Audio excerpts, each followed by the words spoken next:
This is Recruiters on the Rise, and I'm Colleen Gallagher. Join me for candid conversations with talent leaders as we explore the work that drives them, the lessons they've learned, and how they're helping people find careers they love.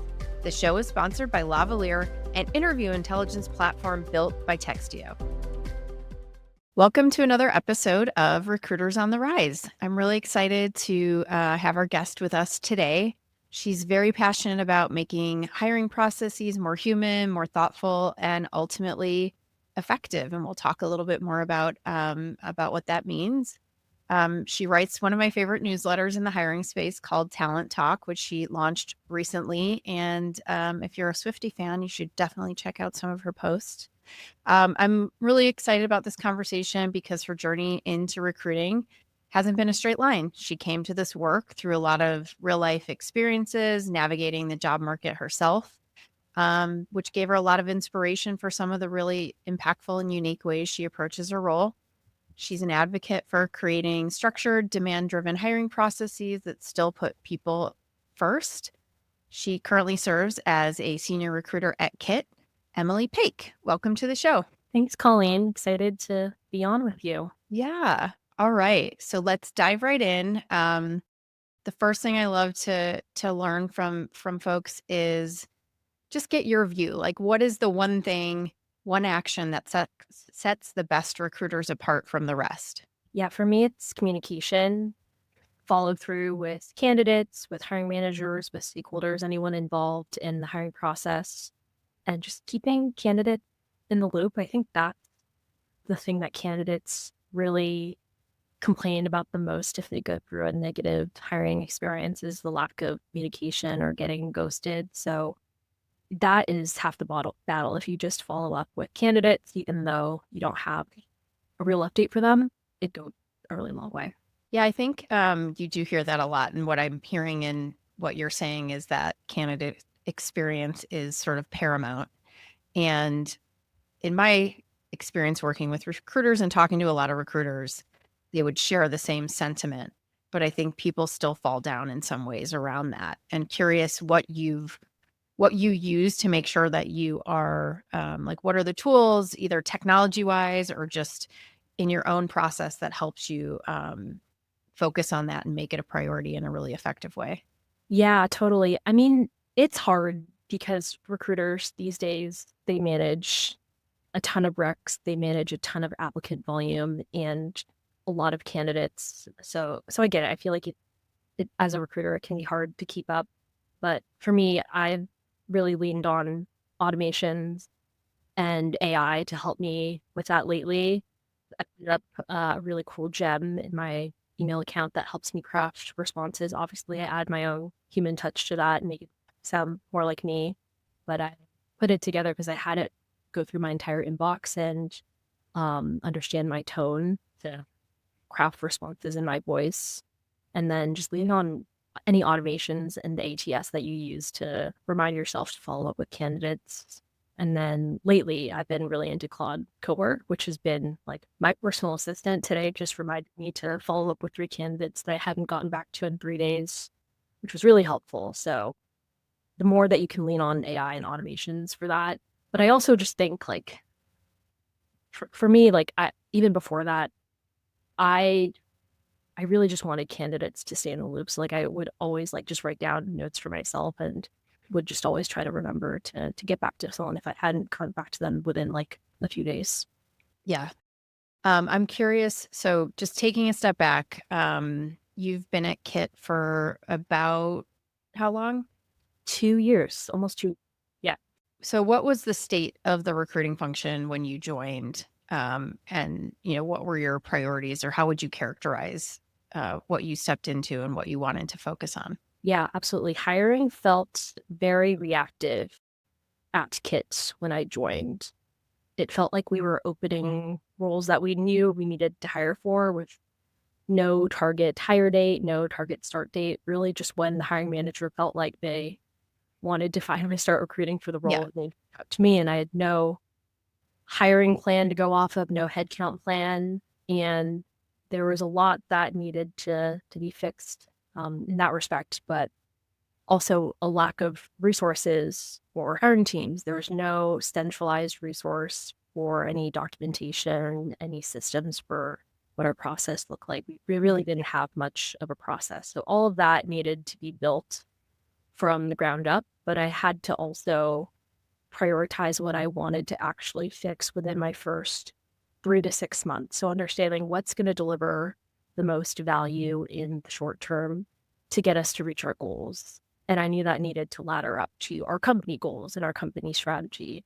So focusing, of course, on the roles that would bring revenue to the company as quickly as possible and focusing on roles that were high impact. So that was that was something I figured out kind of on the fly with no real framework, but now with better systems that we've developed, we've gotten more strategic and systematic, but lots that we had to do when I first joined. And I'm curious, you talked a little bit about there of making sure that you had a really solid understanding of company goals and strategy. And we hear a lot about disconnects between the recruiter and the hiring manager. And you have this construct where the recruiter is a subject matter expert in hiring, but a hiring manager is a subject matter expert in their function. So how have you found, like, when you talk about aligning what you're doing to help company goals and strategy, like what are some of the most effective ways you found to ensure that you're doing that? Yeah, absolutely. During my onboarding and even in the interview process, I really wanted to understand the product and the company goals at the get-go. I think that's often something recruiters don't prioritize. They prioritize becoming really good at filling recs. And I think that's equally as important. But anytime you join a company, especially a smaller company, I think the best impact that you can have as a recruiter is understanding the product, understanding the customers, and then finding the right people to fill the gap that the company is trying to solve for, or they're trying to fill. And that is something I prioritized. I went through product training. I watched all the videos that I could find on YouTube about Kit and learned about the ICP. I even did a little bit of a listening tour when I first joined, and I met with key stakeholders, especially ones that knew the customer and the product really well. I love that. I love that. So I heard you describe kind of where you were when you arrived. And you and I've talked about this previously, sort of this construct around stages of a recruiting maturity, I would say. And it sounds like what you were saying is, excuse me, when you arrived, it was pretty chaotic. You had to there was a lot of reactive, inconsistent things. Um, so where would you put yourself on that spectrum now? And what are some of the other things that you've done to sort of continue to move along the spectrum of improvements? Yeah, absolutely. And just to go through that framework in case it's helpful for your audience, it's a framework that I love. It comes from this book, Talent Makers, by the founders of Greenhouse. I have it on my desk and I'm staring at it. And I always go back to it because I'm always curious, like each month, each quarter, like where we're at, the framework. So the first stage is chaotic, which is where Kit was at when I first joined, in my opinion, right? No process. Everything felt really reactive. There weren't really goals for recruiting either. It just fill roles as they come. The next stage is inconsistent. So maybe you have some sort of process in place, but things aren't scaling. They're not systematized. There's no templates or no frameworks, no process still. But maybe you have some groundwork for where you're headed towards. And then the next is systematic, which is where I think Kit is right now, where we do have better systems in place, better resources. We have structured interviewing. We have candidate resources that we can use for every job, no matter what job. And then the next is strategic, which is where we're trying to work towards, where we can be true business partners as a recruiting function. And I think the point that they make in this book with this framework is that recruiting doesn't have to be just another HR function. Not that there's anything wrong with that, but a true mature TA org is a business partner. And by doing what they do really well, they can add real value to the business. And that's something I'm thinking about. Like last night I tried building a dashboard to understand like what's our cost per hire, almost like customer acquisition or for recruiting. And then it looked really like I'd love to understand what is the revenue per hire and like how are we adding that value to the business, and maybe how can we rework our headcount plan so that we're adding those roles that are adding more revenue to the business quicker. It's funny you say that. I've been thinking a lot about, I think it ties into sort of this metric we hear people talk about a lot in recruiting, which is quality of hire. And I've been trying to, you know, research more about that and really think more about it. My background is that I spent time in finance. I was a COO before I moved into a CEO role. So I have varying perspectives on this. And I think, I love data and I love getting to an answer. And the thing that has really, as I dig more and more into this, that metric, I think you've heard it talked about for decades and no one's really nailed it. And I hear people coalescing around things like what you just talked about, like revenue per hire, or revenue just per head count as a business, as an organization. I read something recently about retention and how that's not really a good metric anymore, because with a lot of the changes happening where you're, what you need in an employee is different and there's headcount, changes, layoffs and things like that. It's really hard to have that be a metric that's actually indicative of, talent density of an organization. And so I'm curious, since you called out like revenue per head count, like what are some of the other metrics or things that you look at or are thinking about to try and move you into that strategic bucket? The metrics that we look at to understand how effective and successful our recruiting function is, I'll call those out, but they might be a little bit different than the ones you're referring to get into that strategic bucket. But the ones that we looked at in order to get from like inconsistent to systematic were time to hire, time to fill. Those are your classic recruiting KPIs. Quality of hire was a newer one. It was one that we weren't reporting on for a lot of my time at Kit, but with our new ATS, we're able to report on that. So that's become a really important metric for me and for our business. CSAT is important to us, so candidate satisfaction. And then the other ones are that we're actually one that I'm trying to work on right now is our percentage of on-time hires. So based on target start date and target hire dates that we set for ourselves, like are we able to meet those dates, and what percentage of those roles are filled on time? Just you mentioned that you're using your ATS to help with quality of hire, and so I'm curious what that actually looks like in practice, because I get the sense that it still feels very hard for people, excuse me, to define, and so I'm curious like how it's actually helping you. What are the inputs that you're looking at? Yeah, I think quality of hire is one of those things that you can overcomplicate if you choose to, because there's the qualitative version of quality of hire, but then there is the quantitative version of quality of hire. And back at my previous company, I really looked at both when deciding how to calculate quality of hire. And the quantitative one is like you can go into ChatGPT and have it create this very fancy algorithm for you if you'd like. I am not a fan of that. I think just simplifying quality of hire is the way to go through manager surveys. But before we used Ashby, which is our current ATS, we used Greenhouse, and they didn't have quality of hire functionality in their ATS. Ashby does. And with Ashby, we're able to automate those surveys. So they get sent out during the new hires 30, 60, 90-day milestone. And the managers then fills out a pretty short survey, like 4 or 5 questions.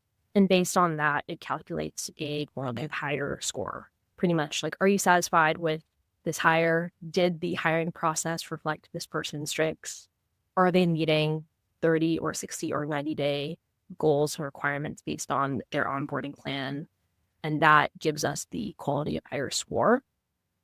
that is so much more seamless because it's all automated for me. So for me, the thought of sending surveys out manually was just not something I was going to do. And that was really the main reason why we weren't reporting on quality of hire. And you have that survey feedback. So if, like, based on the comments, it sounds like this person isn't the meeting requirements, I'm able to like go back to the hiring manager and push back. Or if it feels like they actually are exceeding required, but the score that the manager gave them is lower than what I think, I can also go back to them and bring that up. Yeah, I think that's super helpful, especially in today's day. Having that automated feedback loop is really important. So it makes it more actionable and Yeah. can help sort of get back into your flywheel of like, okay, maybe we got something wrong or whatever. And now we can recalibrate as we move forward with different hires in the future. Um, Shifting gears a little bit back to the candidate experience, because when you talk about metrics and one of them being CSAT surveys for candidates, I think I read one of your improvements that you focused on in 2025 was you got to a 100% positive candidate feedback, which I think most people would kill for. And at the same time, you have a unique approach to some interviewing, and you had a post last year that talked about sharing questions with candidates in advance. And so I'd love to hear a little bit more about that and your perspective on that, why you think it's such a controversial topic to folks, and if you think it sort of moved the needle at all. Yeah, absolutely. And I can't take any credit for that practice. I inherited that when I first Kit, and it's actually what drew me to Kit was the fact that they sent me the questions in advance, and it just said something about how they think about giving candidates context and possibly what information they would give me in my job to be set up for success. And it really aligns with one of our values, which is work in public. And that really means having the access to the right information to do your job. And I think that speaks to why we send those questions in advance. Because in the real world, at any company, whenever you need to make an important decision or work on a big project, you have access to information, you have context, you have coworkers that will help you. And that's really part of the reason why we send our interview questions in advance is we're not trying to test someone's on the spot thinking. We want them to come up with an answer that they know well because they had time to prepare or they had time to think about all the other situations and their previous roles that could apply to that question. So that is something that we've always done. I don't think that's the main reason why we saw such a jump in our CSAT scores. I think there's like a bunch of smaller improvements that we actually made that any recruiter can do. This is not something unique to me to Kit. A couple things that come to mind is before they speak to me, so before any candidate connects with a member of Kit, they are sent a Loom video that I recorded myself. It's a 5-minute Loom video just telling them about our company history, about our founder Nathan, and some of our values at remote work. And it's just that upfront context that I think puts a candidate at ease and gives them more information about the company that they're interviewing for that is just so helpful. And it's 5 minutes. Anyone, you have time to watch it before the interview. I also send a document version of it in case someone prefers an async option. And we've gotten a lot of great feedback on that. The other thing is we put together a partner tracker, it's just a spreadsheet of our partners, and it links to their careers page. So anytime we don't move forward with a candidate, we send them this list of companies that are hiring. And we say hey, even though it wasn't fit for us, we think that you'd be a great fit for other roles. And here's a list of companies just to help you with your job search. That's amazing. And how did you come up with that list? So we have one of our products is our app store. So we have a list of partners and integrations that we offer to customers, and it's just those companies in their career page. Oh wow, that's really unique. I love that. I guess shifting gears a little bit to learn more about you. I know your path to recruiting was a bit unique, so would love to hear a little bit more how you came into into recruiting as your passion, and what advice you might have for folks interested in recruiting. Like many recruiters, I just fell into it. This was not like a plan that I had in college that one day I wanted to be a recruiter. I don't know many people that plan to be recruiters in college, but I had always found the job search process very fascinating. And it's because in college and even post college, like I went through a number of hiring processes, and some were absolutely terrible, and some really stood out to me. And I always thought, like, why is it this way? Like, why are so many people so jaded from like the hiring process or like being on the job market? And why does it take a company like 8 weeks to get back to me? Or why do I not hear back from some companies like at all? And I just think of like the world of technology these days, like and I thought that back then too, like there had to be a better way to handle that. And I remember there's this one recruiter that I remember working with when I was applying for internships, and she was absolutely delightful. She would check in with me like even when she didn't have an update. And I had like constant communication for probably 5 to 6 weeks straight. And I knew, and they were upfront with me that it was going to be a long interview process. It was going to be like 8 steps, which was pretty crazy. But this was for a finance internship, so that was pretty normal. But the recruiter was delightful, and she just always kept me in the loop. She sent me a thank you note after one of my interviews, which was amazing. So because of how impactful that experience was for me, I thought this was something I might be able to do well. I love that, and it's interesting. I was at Transform recently and was talking to a few other folks, and that's not an uncommon journey in terms of one person I was speaking with was telling me how she, started in engineering and would get frustrated with the even her internal recruiters, and she said she had a manager at one point say something like, "Maybe you should try it then," and she said she tried it and loved it, and so it is it's unique, and I see a lot of similarities, like I said, with my background in finance. HR and finance are often internal service providers. Um, and I think the thing that is more unique about talent acquisition, obviously, is that you're also speaking with a lot of people outside of the company. And so you have this dual role where you have clients inside the organization as well as outside the organization. And so it's a very unique role. I guess saying that makes me think of something else I heard at Transform, which is there was a discussion around employer brand. Your employer brand is your interview process or is your hiring process. And I'm curious if you would agree with that statement, how you think about employer brand, and, what percentage of the interview process makes up your employer brand versus things you're doing outside of hiring, I should say. Think of employer brand the same way that I think about culture at a company. And culture is about what you do, right? Not what you say. Well, employer brand is a reflection of the candidate experience, right? And like going back to that. And there's like data that shows when candidates have a negative experience in the hiring process, it actually impacts their perception of your consumer brand. And that is something like once I had that realization, because I remember I rejected this candidate at a previous company I worked for, and they said, "I'm never using your product again. This was the worst hiring experience I've had." And point taken, I took responsibility for that, but made me realize like how impactful a candidate's experience can be for your overall brand. And word of mouth plays a big role in that too. Glassdoor, especially when that's like who doesn't look at Glassdoor before they interview with a company.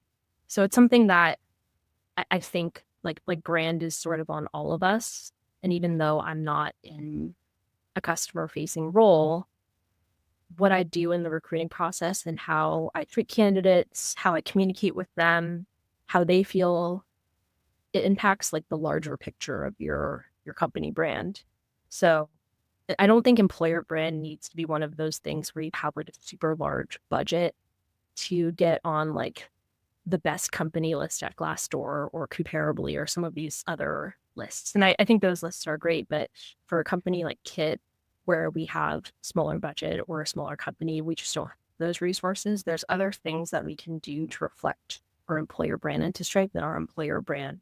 Some things that we've done is we've like interviewed current employees and um, we've asked to put together a blog post about them and just like them sharing their journey, like what brought them to Kit, what their experience was like in the interview process, what they do at Kit. And that just gives candidates like some insight into the culture, like through the story of a current employee that I would not be able to communicate as well. And those are actually things that we share with candidate, those resources like throughout the interview process. Like every stage of the interview process, you should be educating your candidates on the company, the product, the culture, what it's like to work here. And just having those resources, they're reusable. That's been like the biggest game changer for me for employer brand. Yeah, I mean, even when you were talking about those doing the Loom videos, that's so helpful. I know, we've all probably been through a hiring process, and I know I'm always very thirsty for knowledge about the organization, particularly when, and I, believe this is true for Kit too, when you're a fully remote distributed company and you don't get the opportunity to have an in-person office visit day like, many companies used to do. Before the move to remote work. And so it is a way for people to really get a sense for your culture, like you said. And I believe that that's very unique. I'm always trying to find whatever I can on a company in advance. Yeah, and I've been in interview processes where I try to find that myself, and I go through the internet, go on Glassdoor, but I think a company proactively sharing that with you has been really helpful for us. That way they have information that we think reflects the team, even the role, even the department. Because yeah, not everything you read on Glassdoor is always accurate, or there might be things that are updated. So I think if a company can share that with you in advance, and if you're a recruiter and you can build that into your into your interview process, that can be such a game changer. All right. I veered away from you, but I want to return to you as in terms of what makes Emily Emily. And I'm curious, if you had to give yourself one piece of advice on graduation day from college, what would it be? Don't panic. I think I was just like so nervous about like I had such a wonderful college experience, and then like yeah, like most people like entering the real world, the job market, I was the person with like 10 different spreadsheets, like all the job trackers, like all of like the status of every application. And I didn't have a job like before graduation, and a lot of my friends did, and I felt very I felt like I was behind. And like it's all gonna work out. And I'm a big believer that like, timing is everything, and like wherever you land, it'll be like the next thing for you. So like I know like the tech job market has been pretty rough. It has been rough for the past 3 or 4 years, but for me, there like every opportunity I've had like has led me to the next greatest thing. Like I started working in finance, and then I joined HubSpot, which is a larger tech company, and then I went to a smaller company, Zapier, and then now I'm at Kit, which is an even smaller company. And each step of my career has prepared me like for the next in a way I didn't even realize at the time. The other thing too is like any chance you have to make an impact at your company, just take it. Like I'm not someone that says like that's not in my job description. Like I'm not going to do that.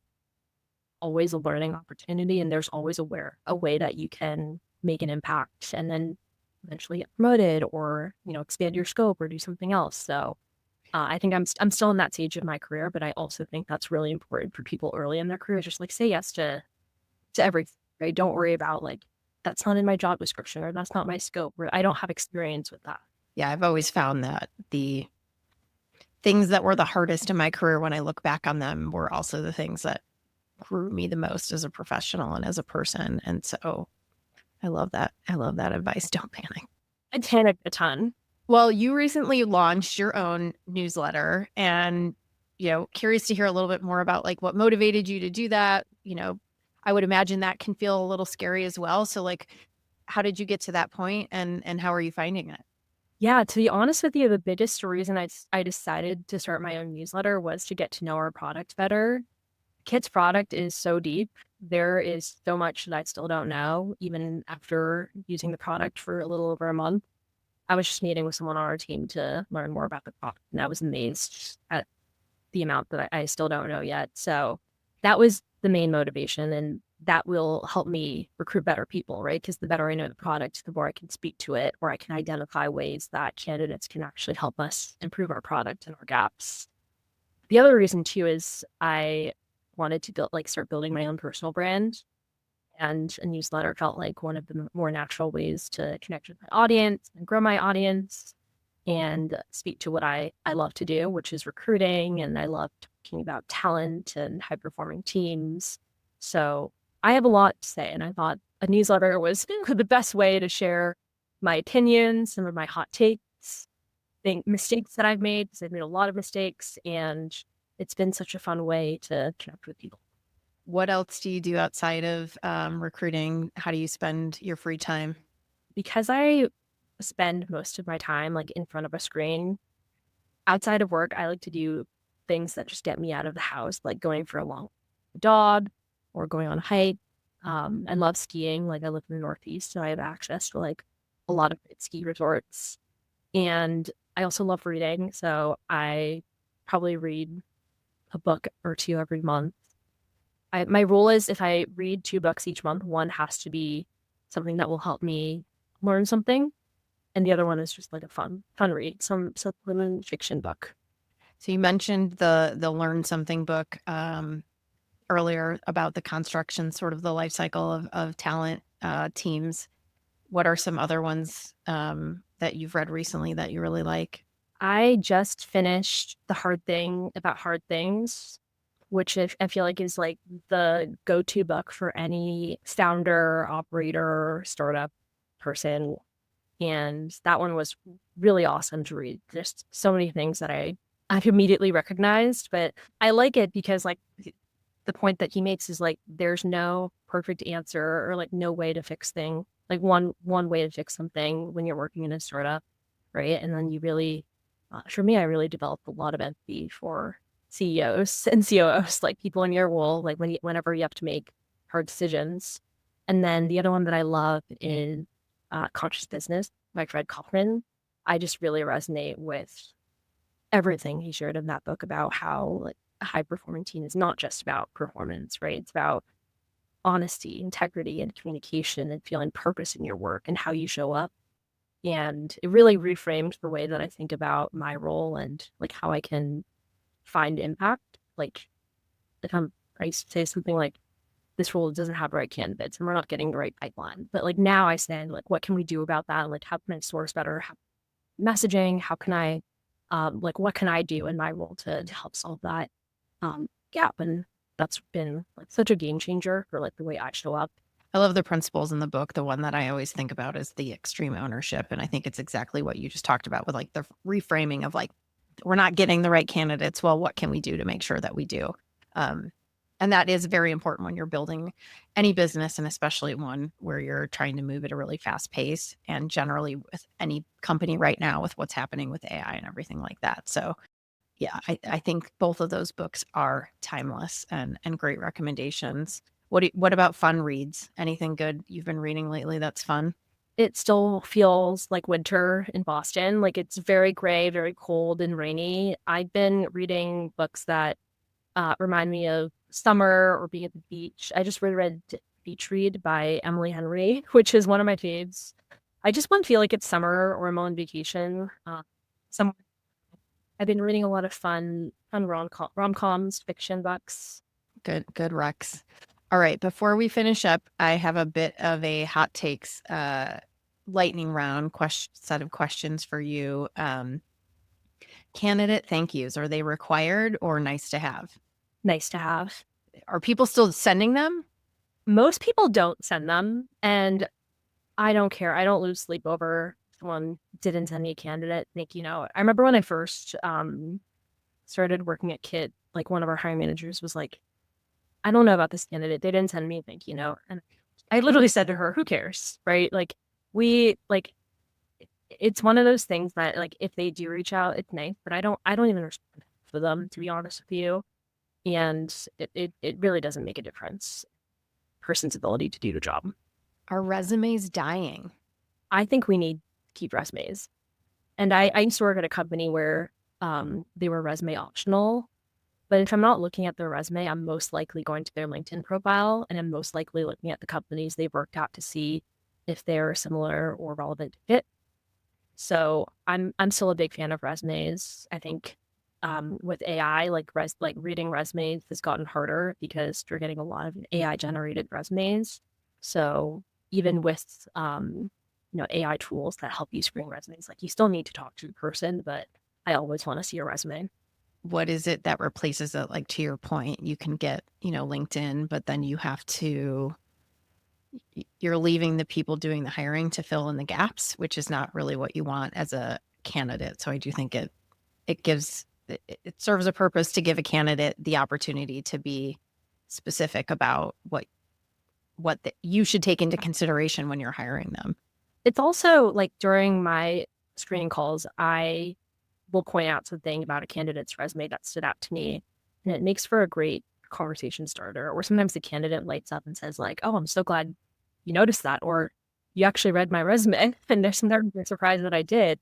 But I think it goes a long way when you notice those little details or those metrics that someone moved that they called out on their resume. So I think it actually helps once you're on the call. How are you using AI in screening? Do you do any AI screening right now, whether it's just like a resume review or a phone call? I use AI tools to help me review applications. I don't use like an AI screener tool. I think that is the future though. Like I think in 6 to 12 months, I think most companies will be using some sort of AI screener tool or will start to evaluate one. We in Ashby, the ATS that we use, there is AI assisted application review. So if you give it the criteria based on your job description, it'll filter out some candidates or it'll flag some candidate the AI thinks is a strong fit for your role. I also built a tool because this isn't a feature that Ashby had, although this is a feature I wish most ATSs did have.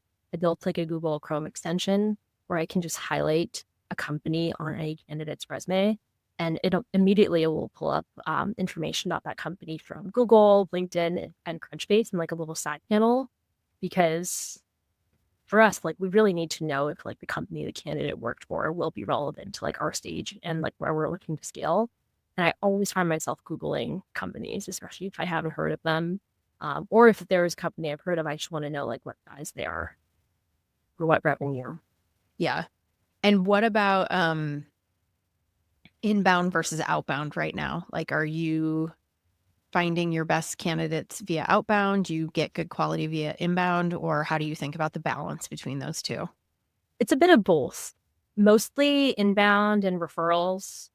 Um, there's some outbound. I just don't have a ton of time to do outbound. I definitely prioritize outbound for our harder to fill roles or like bringing more diversity in the pipeline. I think tools like Juicebox or other like sourcing tools are really great to help increase outbound. I started using Juicebox a bit, which has really helped automate like the process of finding candidates and getting it area. So I think tools like that. I think AI is going to have a hard time like replicating that. Like if someone wants to build a tool like that with like Claude or ChatGPT, just because like something like Juicebox, they have that data that you can't replicate with AI tools right now. Awesome. Well, let me see if I have any last.